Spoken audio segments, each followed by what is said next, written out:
Malayalam big boss season 7 ഇന്ന് നമ്മൾ ലൈവിൽ കണ്ടിട്ടുണ്ടായിരുന്നു.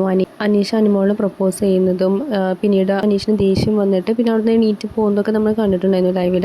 അതിനുശേഷം അനുമോൾക്ക് അനീഷിൻ്റെ അടുത്ത് സംസാരിക്കാനൊക്കെ പേടിയാണ്. കാരണം അനീഷ് ഇനി എന്തെങ്കിലും പറയാവോ, പിന്നെ ആൾക്കത് നെഗറ്റീവ് ആവുമായിരിക്കുമോ, ആളുടെ ഗെയിമിനെ ബാധിക്കുമോ എന്നൊക്കെ പേടിയായിട്ട് അനുമോളും മിണ്ടാതിരിക്കുകയായിരുന്നു. പിന്നെ ആദിലയുടെ അടുത്ത് സംസാരിച്ചു, നൂറയുടെ അടുത്ത് സംസാരിച്ചു.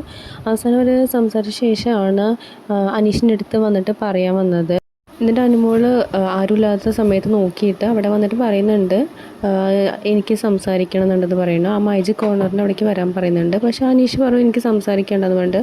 പക്ഷേ അനുമോൾ പറയുന്നുണ്ട് വീണ്ടും, മൈജിക് കോർണറിൽ വായോ, എനിക്ക് സംസാരിക്കാനുണ്ടെന്ന് പറയുന്നുണ്ട്.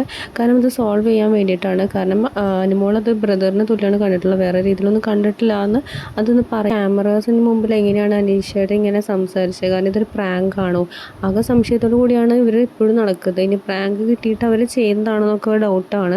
പക്ഷേ ആളുടെ ഫേസും ആൾ ഇന്ന് ആക്റ്റീവ് അല്ലാതെ കാണുമ്പോൾ എല്ലാവർക്കും ഡൗട്ട് തോന്നുന്നുണ്ട്. പ്രത്യേകിച്ച് ആദിലും നൂറയ്ക്കും ഹാപ്പി ആയിട്ട് നടന്നിട്ട് പെട്ടെന്ന് ഒരു ദിവസം മിണ്ടാതെ ആയപ്പോൾ ആകെ മൂഡ് ഓഫ് ആയിട്ട് നടക്കണം കണ്ടപ്പോൾ ഇവർക്ക് വിഷമമായിട്ടുണ്ട്.